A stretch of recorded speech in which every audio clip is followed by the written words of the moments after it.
शुरू अल्लाह के बबरकत नाम से जो दिलों के भेद खूब जानता है। प्यारे बच्चों, मैं हूं आबिद हुसैन भुट्टा और आप देख रही हैं मेरा यूट्यूब और फेसबुक चैनल तलीम व तरबियत 72। आज की इस वीडियो में मैं मैथमेटिक्स क्लास 9 की एक्सरसाइज 2.1 का क्वेश्चन नंबर 2 सॉल्व करूंगा, जिसमें हमने कॉमन फ्रैक्शन को डेसिमल फ्रैक्शन में कन्वर्ट करना है। तो इसका जो फर्स्ट पार्ट है वो है स्टूडेंट्स 17/25। 17/25, तो इसको हमने कन्वर्ट करना है डेसिमल फ्रैक्शन में।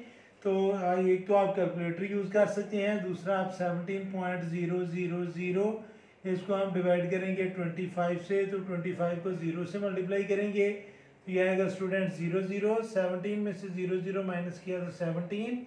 ये पॉइंट हम ऊपर लगाएंगे और नेक्स्ट डिजिट ड्रॉप करेंगे 0। अब हमने 25 का टेबल पढ़ना है या 2 का टेबल पढ़ना है जो 17 से ना बढ़े। तो 2 8 16, लेकिन जब हम 25 को 8 से मल्टीप्लाई करेंगे तो वो 200 आएगा। 7 से मल्टीप्लाई करेंगे तो वो 75 आएगा, और हम 25 को 6 से मल्टीप्लाई करेंगे तो यह आएगा 150। अब 150 को 170 में से माइनस करेंगे तो यह आएगा 20, ऊपर से नेक्स्ट डिजिट लेंगे तो ये बन जाएगा 200, और 25 को 8 से मल्टीप्लाई करेंगे तो ये आ जाएगा स्टूडेंट्स 200। तो इसका आंसर है 0.68, और ये है स्टूडेंट्स टर्मिनेटिंग फ्रैक्शन। ऐसा फ्रैक्शन जिसका एंड जो है वो आ जाए, यानी कि आगे नंबर ना चलते रहें, उसको हम कहते हैं टर्मिनेटिंग फ्रैक्शन। नंबर 2 है स्टूडेंट्स, सेकंड पार्ट है 19/4।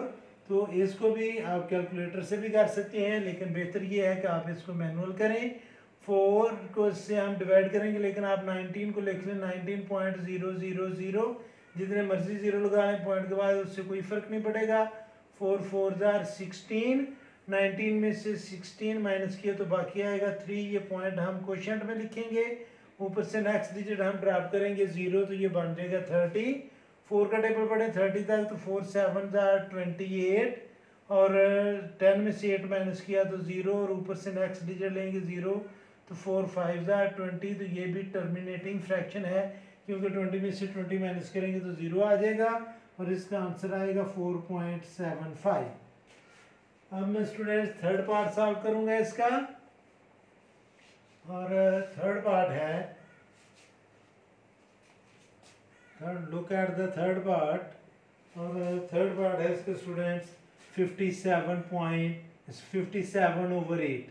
इसको भी स्टूडेंट्स हम एज इट इज 57.000 जितने मर्जी जीरो लगा लें। इसको हम डिवाइड करेंगे जी 8 से। 8 का टेबल पढ़े आप जो 57 से ना बढ़े, तो 8 7 56। तो स्टूडेंट्स 6 में से 6 को माइनस करेंगे 7 में से तो 1, 5 में से 5 को माइनस किया तो 0, और लेफ्ट साइड पर 0 लगाने का फ़ायदा नहीं है।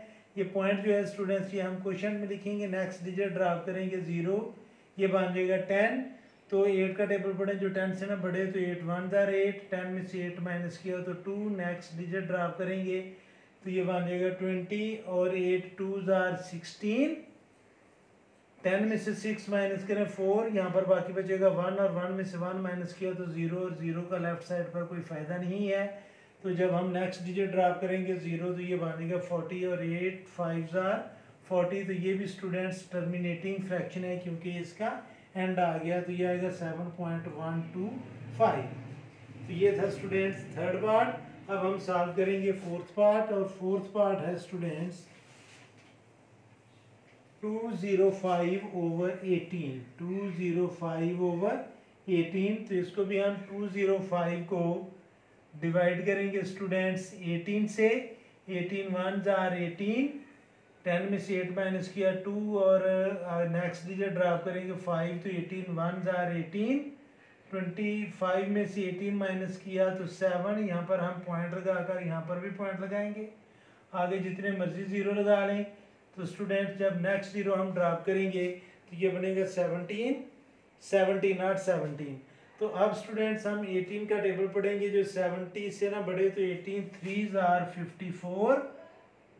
तो स्टूडेंट्स यहाँ पर 10 में से 4 को माइनस किया तो 6, और यहाँ से 1 कैरी ले लिया था, बाकी बचेगा 6, और 6 में से 1 5 माइनस किया तो 1, और ऊपर से नेक्स्ट डिजिट हम ड्रॉप करेंगे तो ये आ जाएगा स्टूडेंट्स ये 160 बनेगा। और अब 18 का हमने टेबल पढ़ना है स्टूडेंट्स। तो जो ना बड़े से 160 से, तो 18 को अगर हम 8 से मल्टीप्लाई कर लें तो 8 8 जार 64 और 6 कैरी और 8 1 जार 8 और 6 14, तो ये आ जाएगा स्टूडेंट्स 144। फिर हम इसमें से 10 में से 4 को माइनस करेंगे तो 6, और 5 में से इसको 4 को माइनस किया तो 1 और फिर 0, और ये स्टूडेंट्स 8 8 अब ये चलता जाएगा क्योंकि ये नॉन टर्मिनेटिंग रैकरिंग और नॉन टर्मिनेटिंग। रैकरिंग हम कहते हैं कि एक ही नंबर बार बार रिपीट होना शुरू कर दे या सेम सीक्वेंस आना शुरू कर दे। तो इसका जो आंसर है वो हम लिखेंगे स्टूडेंट्स 11.38, और 8 के ऊपर हम बार लगाएंगे, और ये जो बार है ये इंडिकेट करेगा कि इसमें हम 8 8 8 8 बार बार रिपीट हो रहा है। तो ये है स्टूडेंट्स इसका फोर्थ पार्ट। अब मैं सॉल्व करूंगा फिफ्थ पार्ट। तो फिफ्थ पार्ट है स्टूडेंट्स इसका, फिफ्थ पार्ट इज 5/8। तो स्टूडेंट्स इसको हम लिखेंगे 5.000, जितने मर्जी जीरो लगा लें, और 8 से हम करेंगे डिवाइड। 8 0 जार 0, 5 में से 0 माइनस किया तो 5। पॉइंट को हम क्वेश्चन में लिखेंगे, नेक्स्ट डिजिट नीचे ड्रॉप करेंगे तो ये 50, और 8 6 जार 48। स्टूडेंट्स 10 में से 8 माइनस किया तो 2, और 4 में से 4 माइनस किया तो 0।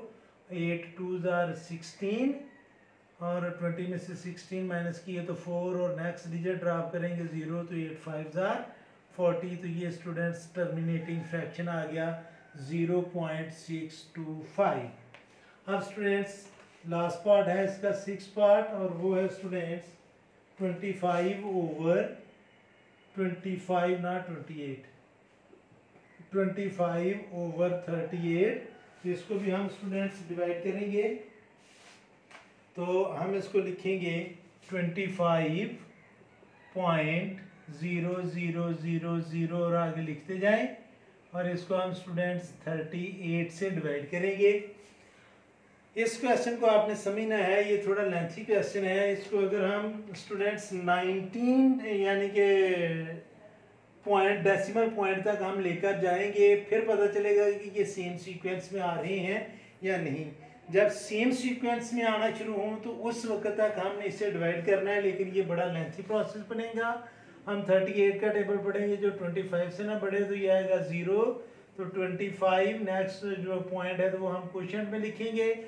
अब स्टूडेंट्स हम 3 का टेबल पढ़ेंगे, जो 25 से ना बढ़े, तो ये आएगा 3 8 जार 24, तो 8 से 8 जार 64, और 6 कैरी 8 3 जार 24, और उसमें हम 6 प्लस करेंगे तो 30 आएगा, वो बढ़ जाएगा। 7 से भी करेंगे तो वो भी बढ़ जाएगा। तो स्टूडेंट्स ये हम करेंगे इसको 6 से, और 6 8 जार 48, 4 कैरी 6 3 जार 18, और 4 22। तो 10 में से 8 माइनस किया 2, 4 में से 2 माइनस किया तो बाकी 2, और नेक्स्ट डिजिट हमने ड्रॉप किया 0, तो ये बन गया 220। अब स्टूडेंट्स हम इसको 38 को अगर हम 5 से मल्टीप्लाई करें तो 5 8 जार 40, 4 कैरी 5 3 जार 15, और 4 19, तो माइनस करेंगे तो स्टूडेंट्स ये आ जाएगा 30, और ऊपर से हम नेक्स्ट डिजिट ड्रॉप करेंगे 0, तो ये बन जाएगा 300। अब हम स्टूडेंट्स इसको 7 से मल्टीप्लाई करेंगे, तो 7 8 जार 56, 5 कैरी 7 3 जार 21, और 6 5 जो कैरी थे तो ये आ जाएगा 26। इस तरह आपने इसको डिवाइड करते जाना है, और ये आप करेंगे कम से कम 10 11 डिजिट तक जाएंगे तो स्टूडेंट्स ये सेम सीक्वेंस आना शुरू हो जाएगा। लेकिन आप इसको आगे जब 2-3 डिजिट और करेंगे तो इसके आगे 8 और 9 और आगे भी ये आता जा रहा है, लेकिन हम डॉट डॉट नहीं लगा सकते क्योंकि अभी ये सेम सीक्वेंस में आना शुरू नहीं हुआ। तो इसका आप एग्जैक्ट आंसर नहीं लिखेंगे, इसको आप अप्रॉक्सीमेट आंसर लिखेंगे 0.65789। अगर आपने इसका एग्जैक्ट आंसर लिखना है यानी कि इक्वल करना है तो इसको स्टूडेंट्स आप बार बार डिवाइड करते जाएंगे। जब सेम सीक्वेंस आना शुरू होगा यानी कि एक जैसे नंबर रिपीट आना शुरू होंगे तो फिर आप वो इक्वल लगाकर वो आंसर लिख सकते हैं। और वो आंसर जो है वो मैंने इसको डिवाइड किया था, तो वो आंसर इसका जो एग्जैक्ट आंसर है वो है स्टूडेंट्स 0.65789। 6 5 7 8 9 4 7 3 6 8 4 2 1 0 5 2 6 3 और फिर आगे स्टूडेंट्स 1 5 6 और 3 और ये रिपीट होता चलता जाएगा, यानी कि 1 5 6 3 आगे 1 5 6 3 ये रिपीट होता जाएगा। तो इसका एग्जैक्ट आंसर ये है जो मैंने लिखा है, यानी कि ये नंबर यहाँ तक ये सीक्वेंस नहीं बन रहा, आगे 1 5 6 3 फिर आगे आना है 1 5 6 3 फिर आगे आना है 1 5 6 3 ये इसका एग्जैक्ट आंसर है। तो ये था स्टूडेंट्स क्वेश्चन नंबर 2 एक्सरसाइज 2.1 का। इस वीडियो में इतना ही काफ़ी है। मेरी अल्लाह से दुआ है कि अल्लाह ताला हमेशा आपको खुश रखे और ज़िंदगी के हर मैदान में कामयाब करे। आमीन। अल्लाह हाफिज़।